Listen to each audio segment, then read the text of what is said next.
Hello and welcome to Focus Magazine. We are international students of University of Applied Sciences of Management and Communication, Vienna. Our topic today is mental health. In today's world, where mental health awareness is quite high, we could ask ourselves, is it too high? Some people start to diagnose themselves based on the information found in the internet and social media. This can be very dangerous, especially for young people.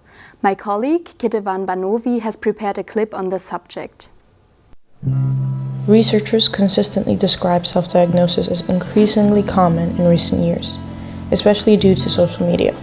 Research highlights that teenagers and young adults are a key group driving the trend, often using platforms to interpret symptoms. Today, a psychology expert, Anne Lagidze, will help us thoroughly understand this issue.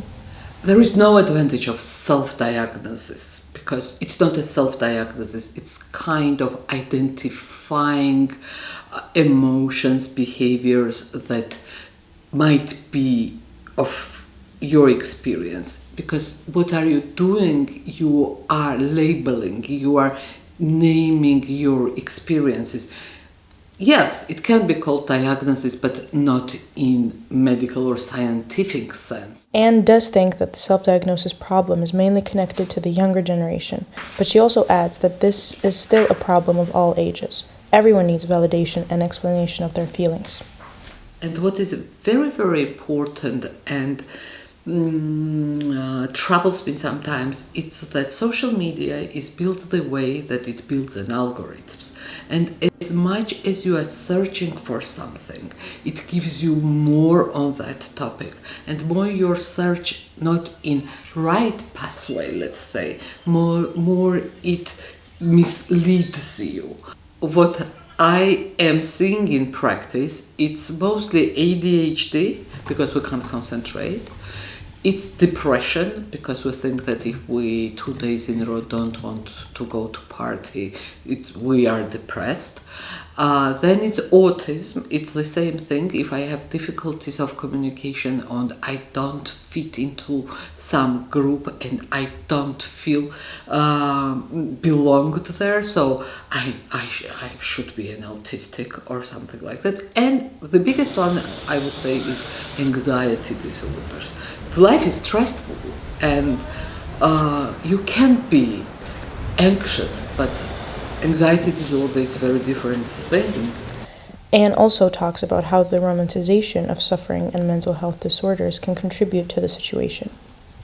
Some romanticism and some attraction for deviant behavior, overuse of drugs which translates into arts, some rebellion behavior. It's always been romantic and attractive. But for people who really struggle with those issues, it's not romantic at all. It destroys their everyday life. Because for self-diagnosed issues, it's like today you have this problem, tomorrow you don't. But when it's diagnosed, it means that it disturbs your functioning. Would it be in school, at home, or with friends? And it's not romantic. Self-diagnosis comes from celebrities. It comes from people we trust, from peers, and not from experts from the field. So it might be cool to have same symptoms as some celebrity. However, we need more information from professionals. The last advice that Anne gave in the interview was to stop scrolling and try to get professional help in any shape or form. Whether it be parents, hotlines, or school counselors, this would be the really productive step towards change. Everyone experiences stress, but when is it too much? And how do I know when I need to take a step back? A report by Stefan Westermeier reveals more. Stress levels in Austria have increased. According to a study by the health provider Mayvi, 70% of Austrians are often stressed. And according to the survey, this is largely due to work. Thomas Zimmermann confirms this. The managing director of the Anti-Stress Center in Vienna identifies reasons for the increase in stress. The problem is, when do we go home today? Not when we're exhausted, but when the work is done. Since the introduction of the internet and email, the problem is that working hours no longer really end. Because even when you leave the office to go home, you take your phone with you and might even check your emails. So when does the workday end? Besides the significant risk of burnout, constant stress is detrimental to health, both mentally and physically.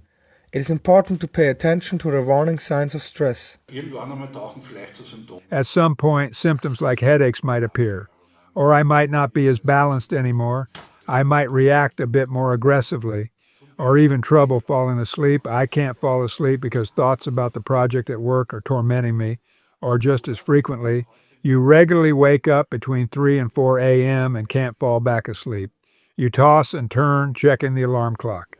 If your ability to recharge your batteries is disrupted and you can no longer regenerate, then it's a cause for concern. Stress is almost unavoidable in today's fast-paced world. You need the right stress reduction strategies, and that's important for maintaining mental health. Once you recognize that you're stressed, it's important to reduce it. The next report reveals which exercises you need and how you can become stress-free again. Stress can be counteracted with the right methods. But what are the strategies for stress reduction? There are also ways to reduce stress. The first and most well-known method, used by many Austrians, is sport or physical activity. The next is positive social interaction, such as a girls' night out or a get-together at a pub. Another option is retreat. This includes practices like meditation, yoga, and qigong. The more you practice these 3 stress reduction strategies, exercise, retreat, and social interaction, the better equipped you are to handle stress. In the long run, this helps to counteract stress. When stress becomes too much, some people can panic. Thomas Zimmermann shows 2 exercises to quickly reduce anxiety and calm down. In this exercise, you focus your gaze on one point. I'll use the camera. Fix your eyes on it. Then bring your hands in front of your body and move them outwards. While looking at the camera, follow your hands with your eyes. This exercise calms you down very quickly. Another good exercise is a breathing exercise. Count 4 beats and inhale. Then hold your breath for 7 beats. Finally, exhale for 8 beats. This trick lowers blood pressure, primarily because of the breath hold, but especially because the exhalation phase is twice as long as the inhalation phase. Mental health has become increasingly important in recent years. Things like yoga or sports to unwind are more popular than ever. Nevertheless, the most important aspect is still being neglected. Most importantly, I need rest, and above all, good sleep. Even as an adult, you can debate this, I need 7 to 8, if not 9 hours of sleep. I always maintain that the most important thing you have is your health. No company can pay you enough to justify sacrificing your health for it. This was our Focus magazine about stress. We hope this was helpful for you and you take some exercises with you for the future. We wish you a great time and until next time on Focus magazine.